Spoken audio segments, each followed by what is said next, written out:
Hi guys, welcome back to the channel after a very long time, after almost 6 months. And today in this video, we are going to talk about images and photography and visual interpretation of images. When we say the word image, most people think of a photograph, something on Instagram, maybe with a filter, definitely with opinions in comments. But an image is much more than that. An image is a way of seeing. It's a visual record of a moment, a thought, a perspective that is filtered through human decision. Images are never neutral, even when they pretend to be neutral. The moment you choose where to stand, what to include, what to exclude, you have already said something. Sometimes something very deep. Sometimes it's just I look better from this side. At its core, an image is mostly light organized into a different form. Light reflects off objects and is captured either by our eyes or by a device designed to mimic them.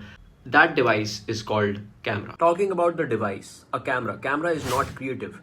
It does not understand emotions. It does not know what a vibe is.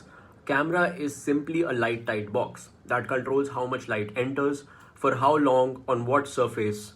That's it. If cameras were creative, every photo would be good and excellent, but they are not. There are bad photos which exist. Over time, cameras have evolved from simple optical tools to complicated and complex machines.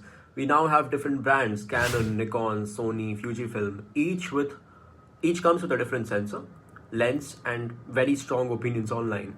But here's the important part: the camera does not make the image meaningful. It's the person who is clicking it. For example, Henri Bresson used a small 35mm lens. Walker Evans used a large format camera. Alex Soth till date still uses large format cameras. So different tools, same principle, but intention over technology. To understand where photography originated and where it all began, we need to go back long before megapixels and autofocus. The earliest camera was the camera obscura, which was a dark room with a small hole that allowed light to project an upside down image of the outside world onto a wall. There was no film, there's no sensor, just physics. And I'm terrible at physics. But that's not the point. The point is that artists used it to understand perspective long before photography existed. Photography didn't invent images. It just said, let's keep this. And once images could be recorded, the question changed from how do we see to what we choose to show. And that's where interpretation begins. How do we interpret an image? The first mistake people make is asking, what is the image about? To ask that question is not wrong. It's just lazy of the person asking it. The better question is, where does my eye go first? Because the eye doesn't care about captions. It goes to contrast before content. Light before detail, shapes before meaning. That is why fan hose photographs work so powerfully. Before you see the person, you see the light and shadow. The human becomes scale inside geometry. In Saul Leiter's images, you don't immediately see the subject. You see color, you see blur, you see reflections. The image reveals itself slowly, which is brave because internet hates waiting. Images guide the eye whether the photographer realizes it or not. The next question to ask is, why is this framed this way? Framing is a decision, distance is a decision, timing is a decision. Bresson didn't chase moments. He framed first and waited for life to enter the picture. That's patience, and also why he didn't shoot 200 photos a second. In contrast, Jan Banning removes drama completely. Neutral background, direct gaze, no emotion cues. It is certainly because the image isn't about expression. It's about power, systems, and institutions.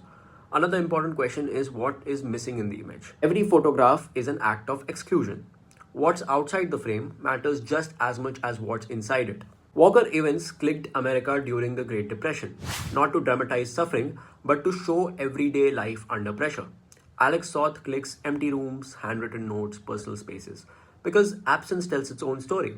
So what do images tell us? They tell us about time, they tell us about place, culture, power, but they also tell us about the photographer. Two people can photograph the same street. One image will feel calm, the other might feel tense. Same location, different beliefs. Different photographers, maybe same device. To truly read an image, you have to slow down, squint your eyes, and let details disappear. Whenever you click images or see an image, look for shapes, contrast, and balance. Then open your eyes, ask, why does this feel honest? Why does this feel staged? Why does this feel uncomfortable? Because the images don't shout, they whisper. And once you learn how to listen, you stop taking photos and you start making images. And that's where the difference starts.